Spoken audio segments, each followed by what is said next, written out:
Robert De Niro. So this Sopranos actor got into some big trouble. So the guy's name is Lilo, and Lilo's about 15 when this story starts, and he's living in New York, and one day in 1992, his whole life changes because he's hanging out at the local beach and a talent scout approaches him. And this talent scout is trying to find someone who could possibly act and play Robert De Niro's son in an upcoming movie. Now, Lilo loves getting attention. It makes him feel real good. And throughout his life, he realized that he can get it by being funny, by making people laugh and doing funny impersonations of people and stuff. And so Lilo is approached at the beach by this talent scout about this De Niro movie, and Lilo, who kind of looks like a young De Niro, he starts doing an impersonation of De Niro. And this impersonation is pretty good.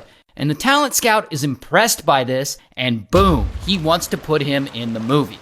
And so, 2 months later, Lilo is in the movie, acting alongside Robert De Niro.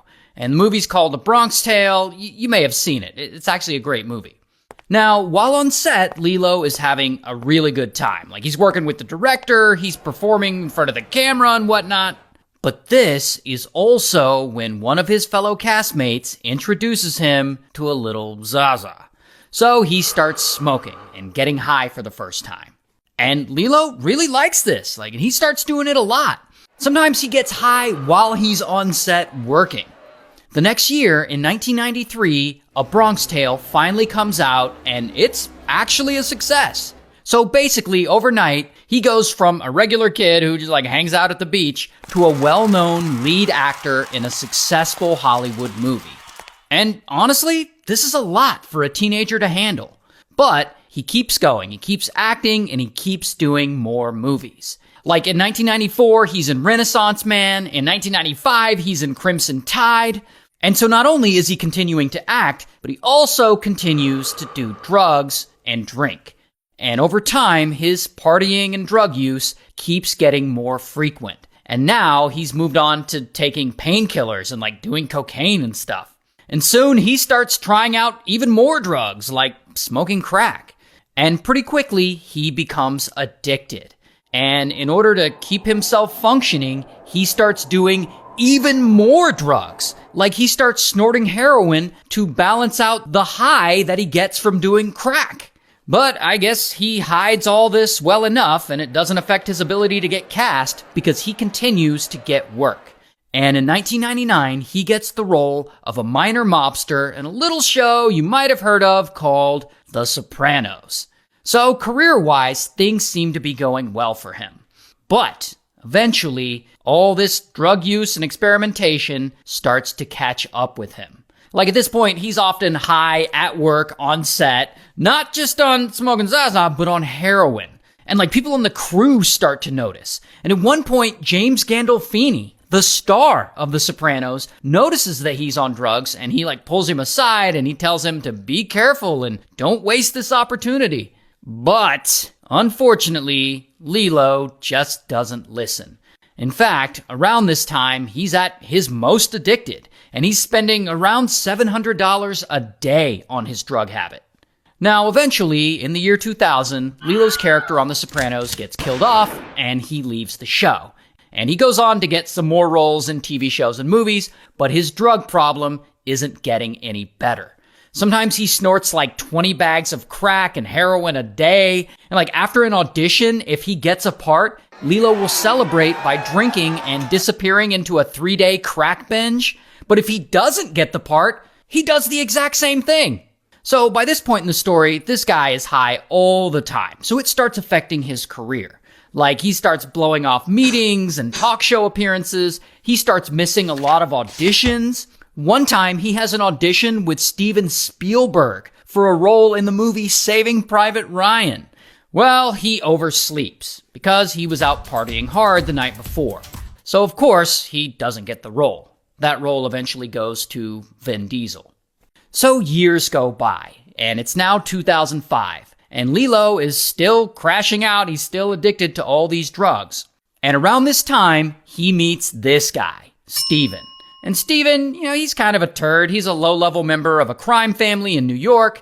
And like Lilo, Steven is also addicted to all kinds of drugs. So they start hanging out. And of course, Steven is a bad influence on him, and eventually, Lilo starts getting in trouble with the law.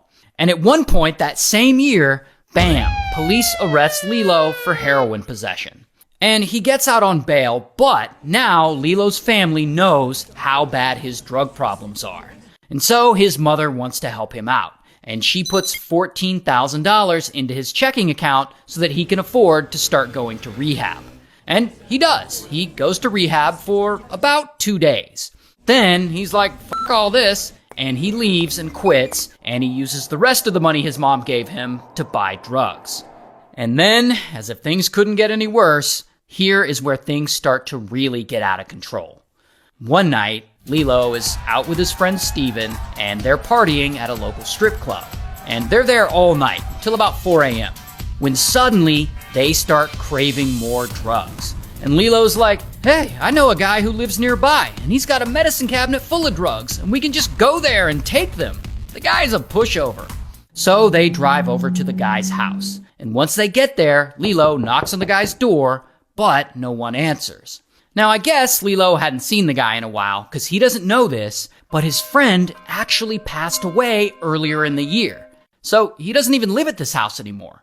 Regardless, when no one answers, Lilo's like, whatever, let's just climb through the window.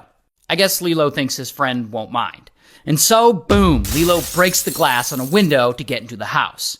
Meanwhile, there's a neighbor next door. This guy, Daniel. And Daniel is an off-duty police officer. Daniel also just finished a late-night shift, and he's asleep. Until he hears the shattering glass next door, and that wakes him up.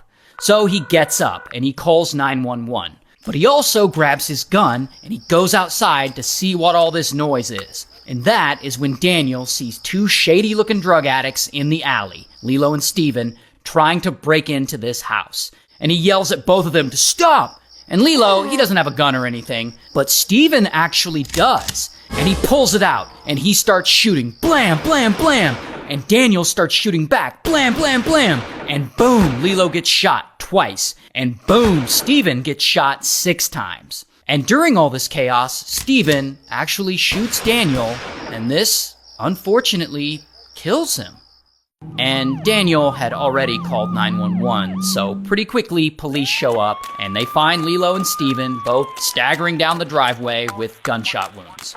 And so, bam, Lilo gets arrested. Here's his mugshot. Also, bam, Steven gets arrested. Here's his mugshot. And so Lilo goes to trial, and he's found guilty of attempted burglary, not murder, and he gets 10 years in prison.